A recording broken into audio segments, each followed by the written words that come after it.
તો કેમ છો વડીલો? હું આજે આવી ગયો છું મારા મામાના ઘરે, એટલે કે ભીમનાથ આવ્યો છું. ત્યાં આપણે ભોળાનાથના મંદિરે આવ્યો છું. આ જો પ્રસાદ ઘર છે અને અહીંયા આપણે ચપ્પલ કાઢી નાખી. અને કહેવામાં આવે છે કે 5 પાંડવ જે ભોળાનાથનું શિવલિંગ સ્થાપ્યું હતું, એટલે કે એક પથ્થર સ્થાપ્યો હતો જેને આપણે ભોળાનાથ તરીકે ગણીએ છીએ. અને એ અહીંયા જ તે છે એવું લોકોનું માન્યતા છે, મને પાકો ખ્યાલ નથી. તો અત્યારે અહીંયા હું આવ્યો છું. મેં કીધું વાળે થોડુંક વિડીયો ઉતારી લઉં. અહીંયા તમને જોવા મળશે એકદમ સેન્ટરમાં ભોળાનાથનું શિવલિંગ જોવા મળશે. તો અહીંયા એકદમ વચ્ચે થશે. અને જે પથ્થર છે એ હજુ નીચે જાતો જાય છે. પહેલાં બહુ બહાર હતો પણ અત્યારે નીચે જાતો જાય છે. અને અહીંયા તમે બીજા બધા ભગવાન અને આ જે વૃક્ષ છે એ તમે જોઈ શકો છો.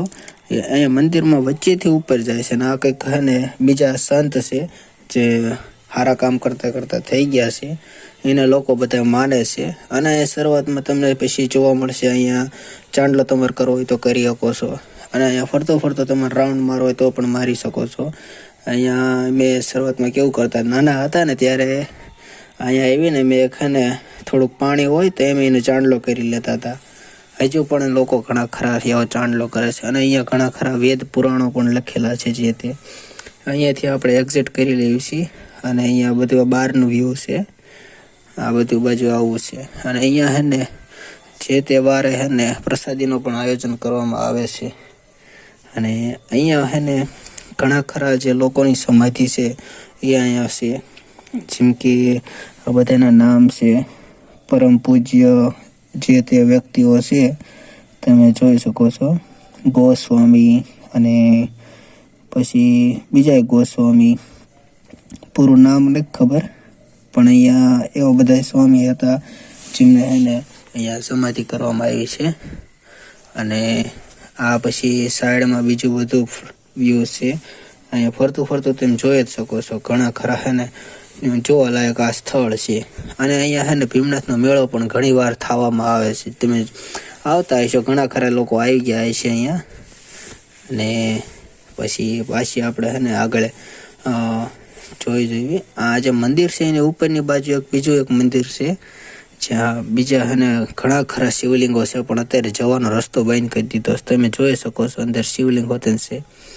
અને બધી બાજુ છે, જો તમને દેખાતું હશે. અહીંયા મેં બહુ આટા મારતા હતા, લાગે છે અત્યારે હાટ થઈને બંધ કરી દીધું છે. અહીંયા પછી હું તો બહુ રખડ્યો હતો. અહીંયા તમારે જોવું તો જોઈ શકો છો. બધું આવો ક્યારેક આટો મારો, અહીંયા આવું બધું જોવા આવો યાર. અને પછી રખડતો હું એ નદીમાં આવી ગયો. અને એ નદીમાં તમને અહીંયા બહુ મોટું એક શિવલિંગ તમને જોવા મળશે, તમે જોઈ શકો છો. અને બીજું કંઈક આ દેરી છે, ખ્યાલ નથી એનું પૂરું શું છે કામ, પણ આ જો. અને આવડો જો તમે શિવલિંગ જો, અહીં ઘણા ખરા ફોટાઓ તમે પાડતા. પછી તમને મેન વસ્તુ મારે એ જ બતાવવા જવું છે કે અહીંયા તમે અહીંયા જે નદીની આગળ બાજુ જાઓ ને એટલે તમને ઘણી ખરી અહીંયા સમાધિઓ તમને જોવા મળશે, જે કે તે સ્વામી થઈ ગયા. અને અહીંયા તો મને જવામાં એટલી બીક લાગતી હતી ને તે હું ત્યાં ઠેઠ ન જઈ ગયો. આગળથી નથી તે વિડીયો ઉતારીને વી આવ્યો. અને પછી હું હળવે પાછો ઘરે જતા નીકળી ગયો છું. આજે મારી પાસે 14 તારીખ એટલે મકર સંક્રાંતિનો દિવસ છે, એટલે વહેલા હાર વયો ગયો. અને તડકો બહુ લાગતો એટલે ચશ્મા લગાવી લીધા. અત્યારે અહીંયા બહુ લપસી જાય એવી જગ્યા થઈ ગઈ છે નદીના કારણે. અને હું તો પડ્યો હતો નહોતો, પણ વિડીયો ઉતાર્યો નહીં એ બાબતે. ખાલી ખોટા કોક દાંત કાઢે એ કરતાં મેં કીધું શાંતિથી નીકળી જવું સારું અહીંથી. તે અહીંયા તો જેમ આપણે વયા તો ગયા પછી. અને સાંજ થવા આવી ગઈ છે, તો પછી આપણે બ્લોગને એન્ડ કરી નાખવી. અને તો આપણે ફરી મળીશું આપણા આવા નવા એક બ્લોગમાં. તો સારું, જય માતાજી મિત્રો, મળીશું ફરીથી.